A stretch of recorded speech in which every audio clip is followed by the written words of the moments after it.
Bonsoir et bienvenue dans cette étude des promesses de Dieu, où nous allons explorer ensemble les paroles de réconfort et d'espoir que Dieu nous offre dans sa parole.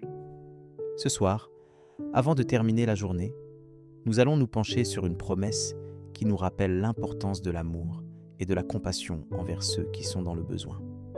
La promesse que nous allons étudier est « Je prends soin des étrangers, je viens en aide à l'orphelin et à la veuve » Deutéronome 10, 18. Cette promesse nous parle de la sollicitude de Dieu envers les plus vulnérables et nous invite à faire de même.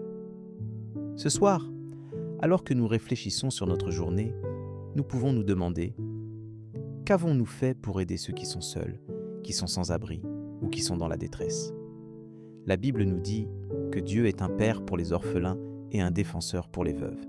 Psaume 68, 5. Mais comment pouvons-nous, à notre tour, être des instruments de la miséricorde de Dieu ? Comment pouvons-nous montrer notre amour et notre compassion envers ceux qui sont dans le besoin ? La réponse se trouve dans la promesse que nous venons de citer.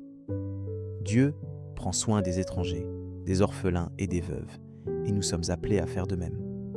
La vie peut être difficile, et nous pouvons nous sentir seuls et sans espoir.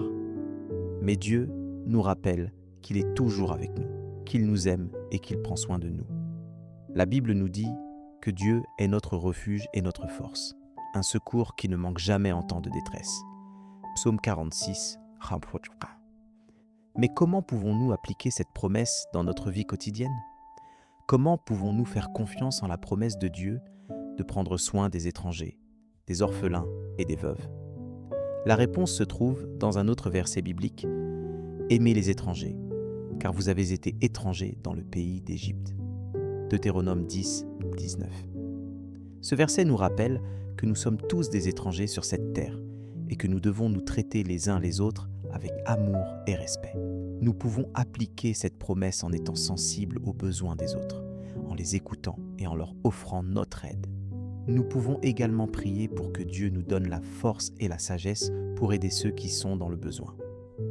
Avant d'aller se coucher, prenons un moment pour réfléchir sur notre journée et sur la manière dont nous avons traité les autres. Pouvons-nous penser à une personne que nous aurions pu aider aujourd'hui ? Pouvons-nous nous souvenir d'un moment où nous avons nous-mêmes reçu de l'aide et du soutien ? La Bible nous dit que nous devons nous soutenir les uns les autres, comme des membres d'un même corps. Romains 12, 5. Nous sommes tous connectés et nous devons nous traiter les uns les autres avec amour et respect. En cette fin de journée, nous pouvons prendre un moment pour prier et demander à Dieu de nous aider à mettre en pratique la promesse qu'il nous a faite. Nous pouvons dire « Dieu, aide-moi à être sensible aux besoins des autres, à les écouter et à leur offrir mon aide. Aide-moi à être un instrument de ta miséricorde et de ton amour. » En priant ainsi, nous pouvons nous sentir plus proches de Dieu et plus déterminés à vivre selon sa volonté. La prière est un moyen puissant pour nous connecter avec Dieu et pour demander son aide et son soutien. En priant, nous pouvons exprimer nos pensées, nos sentiments et nos besoins, et nous pouvons écouter la voix de Dieu qui nous parle à travers sa parole.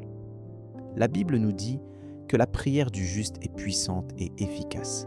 Jacques 5, 16.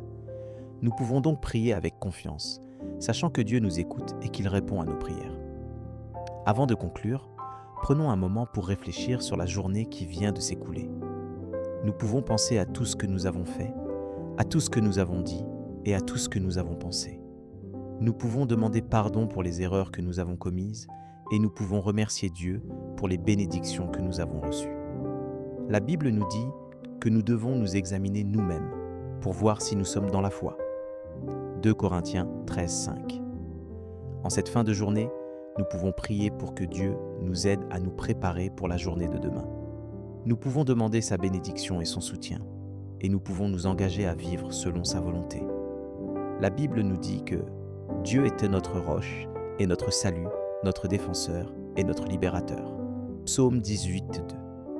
Nous pouvons donc aller au lit avec la confiance que Dieu est avec nous et qu'il nous aidera à affronter les défis de la journée de demain. Dieu, nous te remercions pour cette journée qui vient de s'écouler. Nous te remercions pour les bénédictions que nous avons reçues et nous te demandons pardon pour les erreurs que nous avons commises. Nous te demandons de nous aider à nous préparer pour la journée de demain à vivre selon ta volonté et à être des instruments de ta miséricorde.